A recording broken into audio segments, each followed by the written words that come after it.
मित्रांनो नमस्कार, मी अनिल महादेवराव शिवनकर, सहाय्यक शिक्षक. खरं म्हणजे आजचा व्हिडिओ महाराष्ट्रातील सर्व शिक्षक व शिक्षकेतर कर्मचारी बंधू भगिनींसाठी फारच महत्वाचा आहे. याचं कारण असं की आजच्या व्हिडिओमध्ये आपल्या सेवेशी संबंधित असलेले सर्व दस्तऐवज आपल्याला मिळावे याकरिता महाराष्ट्राच्या शिक्षण संचालनालयातील शिक्षण संचालक माध्यमिक व उच्च माध्यमिक यांनी नुकतंच 4 जुलै 2024 ला पत्र निर्गमित केलं आणि या पत्राचा आधार घेत आता राज्यातील सर्व शिक्षण संचालक व राज्यातील सर्व शिक्षण अधिकारी आपले हक्काचे दस्तऐवज आपल्याला मिळवून देण्यासाठी पत्र निर्गमित करणार आहे. म्हणून हा व्हिडिओ शेवटपर्यंत ऐका.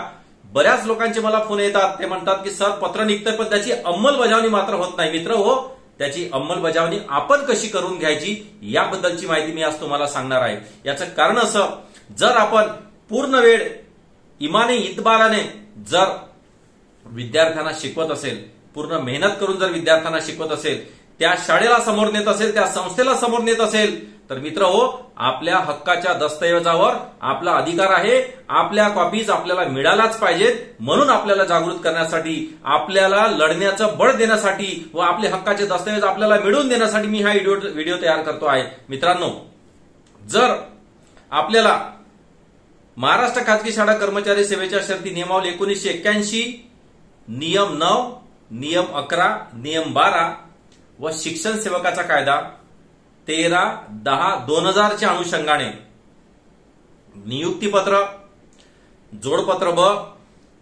शिक्षण सेवकाचं पहिलं अप्रुव्हल, शिक्षकेतर कर्मचारी असेल तर सेवक लिपिक सेवकाचं अप्रुव्हल, 3 वर्षानंतरचं सेवा सातत्याचं अप्रुव्हल, दुय्यम सेवा पुस्तक, सेवा ज्येष्ठता यादी, वेतन प्रमाणपत्र, आपल्या वरिष्ठ निवड श्रेणीच्या मान्यतेचे प्रमाणपत्र, आपल्या आयुष्यात शिक्षकी पेशात होणाऱ्या सर्व प्रकारच्या पदोन्नतीचे प्रमाणपत्र, आपलं नॉमिनेशन कोण आहे, परतावा, जीपीएफ परतावा, ना परतावा याची कॉपी आपल्याला द्यायलाच पाहिजे. ती देणे बंधनकारक आहे असं मी म्हणत नाही.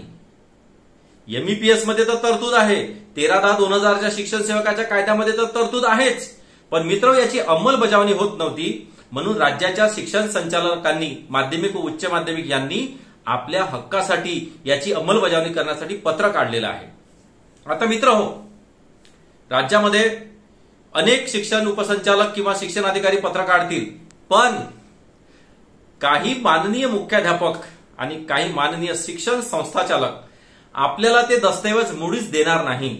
कारण ते दस्तऐवज म्हणजे त्यांची प्रॉपर्टी आहे, जणू त्यांची रजिस्ट्री आहे, त्या दस्तऐवजात जणू त्यांचाच अधिकार आहे असं हे त्यांना वाटतं. माफ करा मित्र हो, सर्व मुख्याध्यापकांबद्दल आणि सर्व संस्थाचालकांबद्दल बोलत नाही, पण अजूनही राज्यामध्ये असे काही मुख्याध्यापक आणि असे काही संस्थाचालक आहे की जे अजूनही आमच्या शिक्षकांना मी सांगितलेले दस्तऐवज देत नाही. म्हणून मित्र हो, हे दस्तऐवज आपल्याला मिळवून घ्यायचे असेल तर काय करायचं?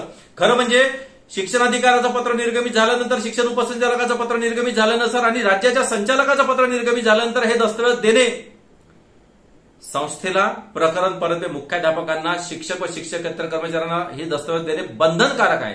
जर दिले नाही मित्र हो, जागरूक राहा, आपल्या हक्कासाठी लढा. लढलंच पाहिजे. जर तुम्ही आज लढणार नाही, आयुष्यभर तुम्हाला डॉक्युमेंट्स मिळणार नाही. आज परिस्थिती आपल्या बाजूने आहे. सर्व डॉक्युमेंट्स, सर्व परिपत्रक, सर्व शासन निर्णय, MEPS rules 1981, 9 rule number, 11 rule number, 12 rule number, 13/10/2000 चा कायदा आपल्या बाजूने आहे. म्हणून दिले नाही तर काय करायचं? साधी अप्लिकेशन मुख्याध्यापकाला करायची की सन्माननीय, माननीय, आदरणीय मुख्याध्यापक महोदय, अशा प्रकारे शिक्षण संचालकाचे पत्र आहे, शिक्षण उपसंचालकाचे पत्र आहे, शिक्षण अधिकाऱ्याचे पत्र आहे, हे दस्तऐवज आपण मला आजपर्यंत कधी दिले नाही, कृपया हे दस्तऐवज मला देण्यात यावे ही आपणास हात जोडून नम्र विनंती. 15 दिवसात जर आपल्याला दस्तऐवज मिळाले नाही, मित्र हो, अपील करा शिक्षण अधिकाऱ्यांना, मार्फत मुख्याध्यापक करा. मुख्याध्यापक मार्फत केल्यावर जर मुख्याध्यापक त्या एज्युकेशन ऑफिसरला आपलं पत्र नेऊन देत नसेल तर स्वतः एक कॉपी आपण स्वतः नेऊन द्यायची, एज्युकेशन ऑफिसरला भेटायचं आणि सांगायचं की आपलं पत्र असूनही, शिक्षण संचालकाचं पत्र असूनही आम्हाला दस्तऐवज मिळत नाहीये. हे आपण बोललं पाहिजे, हे आपण केलं पाहिजे. आपण शिक्षक आहोत, आपल्यामध्ये राष्ट्र निर्माण करण्याची ताकद आहे आणि आपले डॉक्युमेंट आपण मिळवून घेऊ शकत नसेल तर मित्र हो, लक्ष ठेवा, आपल्यावर प्रश्नचिन्ह निर्माण होतो आहे. म्हणून साधं अपील मुख्याध्यापकाला करा, मुख्याध्यापकाने दिले नाही तर ईओला करा, ईओनी दिलं नाही तर डेप्युटी डायरेक्टरला करा. आपले दस्तऐवज मिळवून घ्या मित्र. कधी सस्पेन्शन, कधी अतिरिक्त, कधी टर्मिनेशन होईल काही सांगता येत नाही. आपल्याला लढण्यासाठी आपले दस्तऐवज आपल्या कामी येणार आहे असं मी म्हणत नाही.